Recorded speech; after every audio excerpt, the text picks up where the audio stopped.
Greetings and salutations to you all once again. It is me, the Ravenous Spectre. And I kind of came to the conclusion that some podcasts that I listen to, they're going to probably kind of give me ideas for videos. And which is actually a good thing because I do want to keep this channel active and I want to get as many videos out there as I can to people, and actually get people interested in the channel and the videos and have discussions and things of that nature. So that's a good thing. So anything that I can think of out of any podcast that I listen to, I'll be sure to bring them to you guys. Um, this one actually has to do with a podcast I listen to. Maybe you guys listen to it. Maybe you guys have heard of it. It's called the All Gen Gamers. And one of the discussions they actually had well, actually, it wasn't this past week. I think it was back sometime in April, I believe. I'm a little late listening to their latest episode because they had been gone for so long and I completely forgot about it. And finally, they're back again, apparently. So, yay to that. Um, they're definitely one of my favorite podcasts. And it sucked that they were gone for so long, but they're back now. But anyways, I digress on that.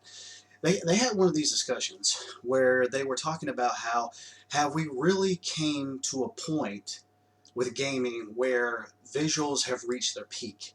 I mean, yeah, you're going to end up having, say, for example, in PCs, you're going to end up having some graphics cards that are probably going to end up pushing the boundaries just a little bit more nowadays in terms of maybe sharper edges and textures and shadows and things of that nature. And yes, consoles need to catch up to that. Microsoft and Sony, pull your heads out of your asses. I swear, I guess maybe you yourselves as companies don't see PC as a competitive a competition, I guess you could say, because it's basically in its class by itself, But to me, I kind of feel like you should consider them to be a threat to your to you guys, obviously, because if they're going to have the better processors and the graphics cards, then you're going to have people. Say if you have a multi-platform game, you're going to have people who are going to want to go to the PC one more so than the console one.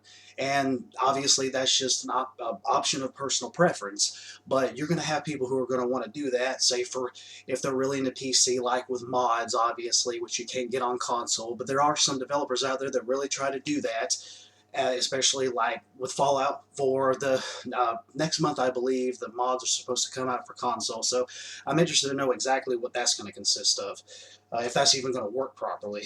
But yeah, I mean, Microsoft and Sony, if you end up, the next console that you bring out, you really just need to be right on the level when it comes to PC so that you can compete against them. So you can get people to want to buy said specific game for your system. So that can actually count for, hey, we ended up selling more systems because of this game, and they ended up buying more games, this specific title on this system. And if you're not really trying to compete with the PC market, because you really should consider them to be a threat to your business, because I mean, when it comes to graphics, they are pounding you into the dust. That's just a fact. And look, this is coming from somebody who plays on console, okay? I mean, yeah, I play on PC too on different occasions, but fact is fact, and that's just the way that it is. I mean, I don't try to go and, swing my dick around or something and try to act like, oh, well, this is the best thing in the world, and put other people down. It ain't nothing like that. If you look at one of my previous videos, you'll see that. Everybody has their own personal preference, and that's all there is to it. But when it really boils down to the whole processing and graphics card thing, I mean, PC has you beat. And you need to compete against them. You need to get people to pull them away from the PC version to the console version. I mean, that's just going to net you more sales of consoles. That's just going to net you more sales of said multi-platform games to your console or whatever. I don't know everything about business when it comes with that, but to me it just seems like a no-brainer. I mean, you got consoles out now that are what, like 3 years old or something in terms of like graphics and fidelity and everything like that when it comes to PCs nowadays. I mean, seriously, that's just a little side rant there. But you guys need. I don't understand why you won't do that. I don't understand why it is that a PC would be about the same price, maybe a little bit more, about the same price to build, and it's more powerful than what you guys put out with your consoles. That doesn't make any sense to me. If somebody can go and buy a higher grade graphics card, put it in a PC, and it melts and obliterates your graphics card, and it's cheaper, what does that make any sense? I mean, I can already see it right now. There's some people out there that are good friends of mine that are big. They're console gamers, but they're also PC gamers. But they're probably also laughing at me right now, like, yeah, Justin, you finally get it. So whatever. Um, but yeah, let's see. Where was I going with this? This was before I got off on that rant. Well, actually, that actually does have something to do with said rant. I should reiterate myself. It does have something to do with said rant. When it comes down to have we really reached that pinnacle in terms of dealing with graphical fidelity when it comes to consoles or PCs? Because look at nowadays. Look at virtual reality. That is a thing that is actually, I think they're already released, or some of them are. Like the Vive is out, and I think like the whatever. I can't keep up with this stuff because I'm not going to buy one because they're too damned expensive. I'm not going to buy. I mean, I'm interested in wanting to try virtual reality. I'm interested in wanting to try out like a test kiosk thing or whatever. But I'm sure as hell not going to buy one. That is not happening. You know, unless they drop down a whole hell of a lot more in price much later in the future, because I feel like virtual reality is something that is a very, very touchy thing. And if somebody goes out and buys one of those things and they get it on their head and it's not what they think that it's going to be, they just wasted money. I am not bothering with virtual reality when it comes to buying. That's not happening. I'll try it out and test it because I'm interested to know if it works with me, considering I always wear glasses. But overall, it's not happening. I am not buying it at all, unless it reaches a good price point for me, and if it actually works for me. That's the whole point when it comes to graphics too, especially like dealing with virtual reality. You need to see if it actually works with your eyes. If you're the type of person where it works well with you, because it's not going to work for everybody's eyesight is different. There's no two people that are the same, and everybody's not going to be able to see what other people see. It's, for example, considering the fact that I wear glasses, I freaking hate 3D movies. I can't see the 3D right. The times that I've gone to go see a 3D movie, I've had my glasses on and I've had the dadgum, those big ass stupid 3D glasses on my face. So instead of looking like a 4 eyes, I look like a 6 eyes. You know, I couldn't stand it, and it was weird because I had my glasses on, but I had those glasses on, and it feels like there was just like this little numbing sensation that was coming right there on the bridge of my nose, and I just kept like messing with it, like it started to itch or something. I mean, obviously hopefully these aren't glasses that were worn by other people and weren't washed or nothing, and they were just repackaged to be given out to the public again. Because when you throw them inside of those little thingies, unless you take them home with you, they're supposed to be disposed of. But anyways, that's neither here nor there. Uh, but I freaking hate 3D movies. I never go see a movie in 3D. If it's not showing in 2D, I'm not going to see it. Plain and simple. I'll just wait till it comes out on DVD or Blu-ray and go rent it from Redbox or buy it or whatever if it's something that I'm really interested in. But I'm not screwing with a 3D movie anymore. I've tried it and it doesn't work for me. So that kind of brings to mind, I know that virtual reality would be different in that sense. At least I would think that it would be trying to put you into another world. But I'm just not messing with that. But anyways, getting back to the whole graphical fidelity thing, because, I mean, obviously virtual reality is like taking that next step, because it seems like, obviously, that's what the gaming industry is going for, is pushing into the whole virtual reality realm. So when you're looking at the whole graphical thing, it seems to me like you've kind of reached that glass ceiling. I guess that's what it's called, reach the glass ceiling or something like that when it comes to dealing with the whole thing with graphics, because it really seems like you can only get so realistic. You can only get so animated, I guess you could say. You can only make skin look so real. You can only get to a certain point of making it look so realistic to the point to where you can't advance that anymore and you're just stuck there. I mean, I could be completely wrong. I mean, but the way that it seems like, for example, in the podcast, they were also speaking about the fact where, say for example, the consoles. Well, also PC too, because PC got a dramatic jump in terms of graphics when it deals with graphics card over time. But when you also look at the consoles, they had mentioned about how with consoles, when you went from one generation to the next, there was something exciting that was there that pulled you to the system.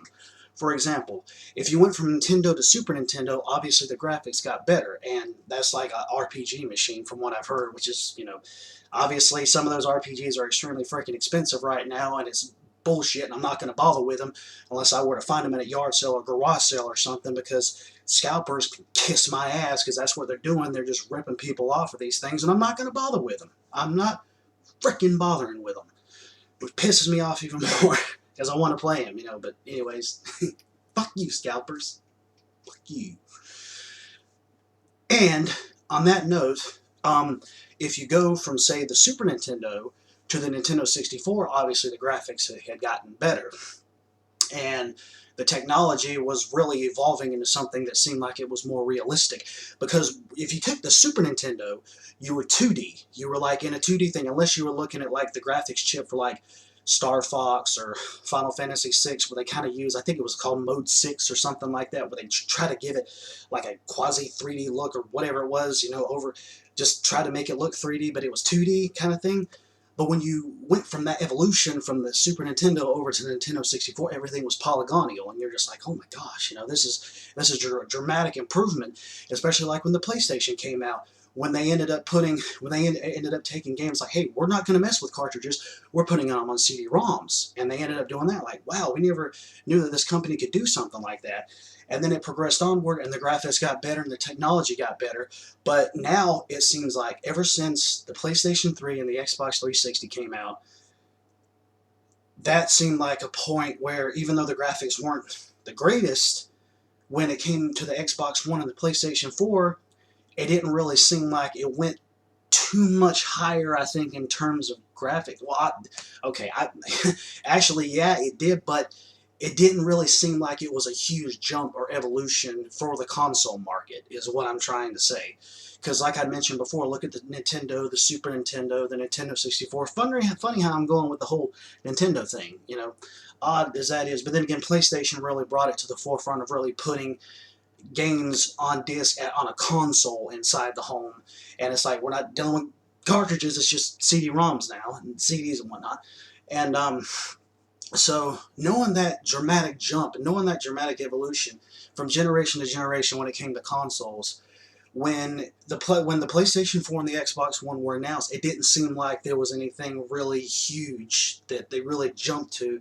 The graphics got a little bit better, but it didn't seem like they were dramatically better. And it's just like I mentioned before, Sony and Microsoft. Why didn't you end up putting like a super duper high-end great graphics card inside the Xbox One and the PlayStation 4 to be able to compete with the PC market? That doesn't make any sense to me. This whole gradual evolution, I mean, it didn't even really seem like it was a big jump in the evolution of consoles when you went to the PlayStation 4 and the Xbox One, when it deals with graphical fidelity and all of that. And, I mean, there's no telling what's going to happen with the future of consoles, but I hope if there's another Xbox or another PlayStation or whatever, that they actually get it through their head. I mean, they should have already gotten it through their head to begin with, because look at the PlayStation 4.5 that's coming out. Man, screw that, okay? Forget that. I have my PlayStation 4. I got a warranty with it. I had to send it off for it to get fixed because of the fact that the damn thing ended up screwing up. Obviously, I didn't have to pay nothing out of pocket for that, but it got fixed. It got shipped back to me, you know, and I'm like, I'm not doing this. I'm keeping what I have until it's dead and done with, and when it's dead and done with, then I'll go get a PlayStation 4.5, because that would be a no-brainer. Might as well go up to the next best one, but I'm waiting until mine dies first. It's just like I say about my car. Some people are like, are you ever going to get a new car? No, I pay this car off, and I'm going to drive my damn car till the wheels fall off on it. I'm getting my money's worth out of my shit. I don't go and just sell stuff just to sell stuff if I put a lot of time, money, and effort into it. That shit ain't happening, especially when it comes with a damn car, too. Hell no.